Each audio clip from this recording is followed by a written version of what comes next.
Good morning बच्चों, मैं हूं वंदना। मैं आपके लिए लेके आई हूं सूरदास जी का ये लास्ट मोस्ट इम्पॉर्टेंट पद।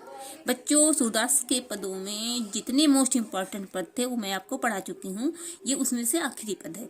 तो चलिए हम इसको भी पढ़ लेते हैं। बच्चों, ये आपकी परीक्षा के लिए बहुत ही महत्वपूर्ण है, तो इसको अंडर एस्टिमेट मत कीजिएगा। ध्यान से पढ़िएगा, हमारी वीडियो देखिए और इन पदों जो भी हम पद सूरदास जी के जो भी पद हम के वीडियो हम बनाए हैं वो पद आपकी परीक्षा के लिए बहुत ही इम्पोर्टेंट है। तो चलिए देखते हैं। निर्गुण कौन देश के वासी, मधुकर कहि समझाए, सौह दे बूझत साँच न हासी, कौन है जनक कौन है जननी, कौन नारी को दासी, कैसो बरन भेष है कैसो, केहि रस में अभिलाषी, पावोगो पुनि क्यों आपनो, जो रे करोगे गासी, सुनत मौन है रह बावरो, सूर सबे मति नासी।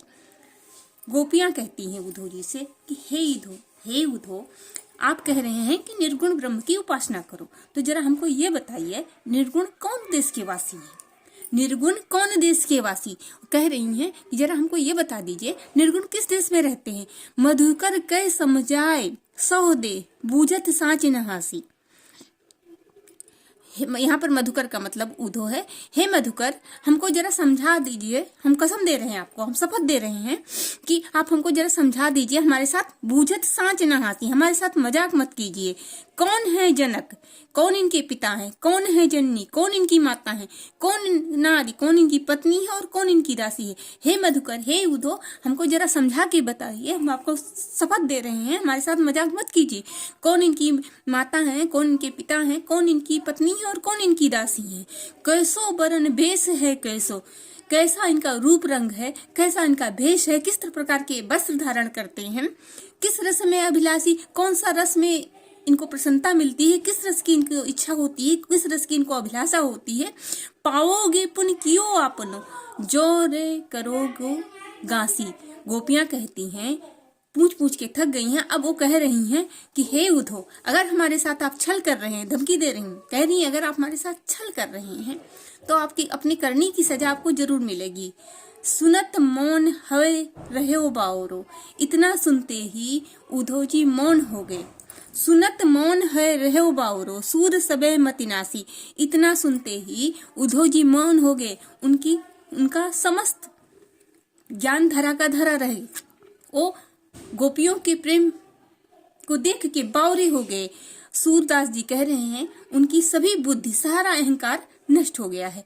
तो इस पद में गोपियों ने अपने प्रेम के बल पे उद्धव के ज्ञान के घमंड को नाश कर दिया है।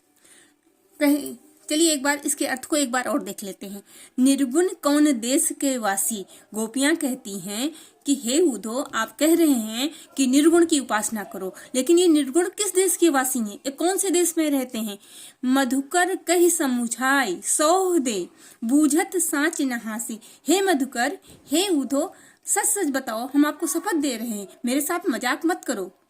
कौन है जनक, कौन है जननी, कौन नारी को दासी, कौन इनके पिता हैं, कौन इनकी माता है, कौन इनकी पत्नी है और कौन इनकी दासियां हैं। कैसो बरन भेष है कैसो, कैसा इनका रूप रंग है, कैसे इनके वस्त्र हैं और कौन सी रस में इनकी अभिलाषा है, कौन सा रस इनको पसंद है। पाओगे पुन क्यों आपनो, जो रे करोगो हासी। गांसी, गांसी शब्द का अर्थ होता है यहाँ पे छल करना। तो ये बच्चों ध्यान दे लीजिए, गांसी ये पूछा भी जा सकता है प्रश्न में कि गांसी शब्द का अर्थ क्या है, तो गांसी शब्द का अर्थ छल करना होता है। पाओगे पुन क्यों आपनो, जो करोगो हासी। अब गोपियां कहती हैं कि अगर आप हमारे साथ छल करेंगे तो अपने करने की सजा जरूर आपको मिलेगी। सुनत मौन है रहे बावरो। इतना सुनते ही उद्धव जी मौन हो गए, वो बावरे हो गए। उनका समस्त घमंड, समस्त ज्ञान का अहंकार जो था वो नष्ट हो गया। गोपियों ने प्रेम के बल पे, गोपियों ने का जो कृष्ण के प्रति प्रेम था उसे देखकर उद्धव जी की समस्त बुद्धि, समस्त ज्ञान का अहंकार नष्ट हो गया। बच्चों, अब ये देखते हैं कि इस पद्यांश पे प्रश्न कौन कौन से बनते हैं।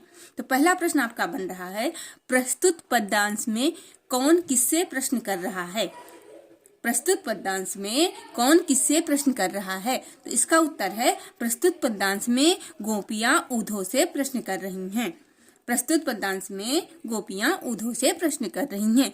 दूसरा प्रश्न आपका है मधुकर का अर्थ बताइए।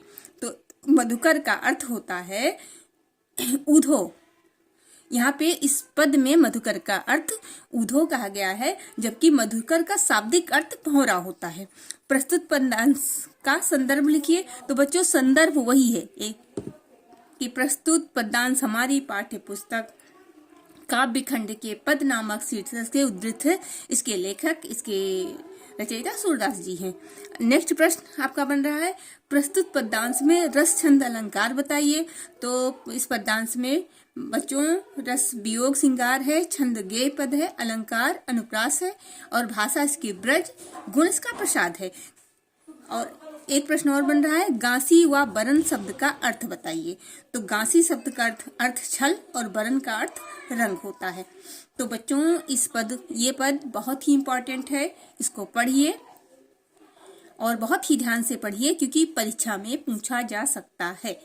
इसलिए ये जितने भी मैंने सूरदास के पद के वीडियोज बनाए हैं वो बहुत ही महत्वपूर्ण है आपकी परीक्षा के लिए। तो उसको बहुत ही मन लगा के पढ़िए और लाइक कीजिए, कमेंट कीजिए, शेयर कीजिए। थैंक यू बच्चों। मिलेंगे अगले वीडियो में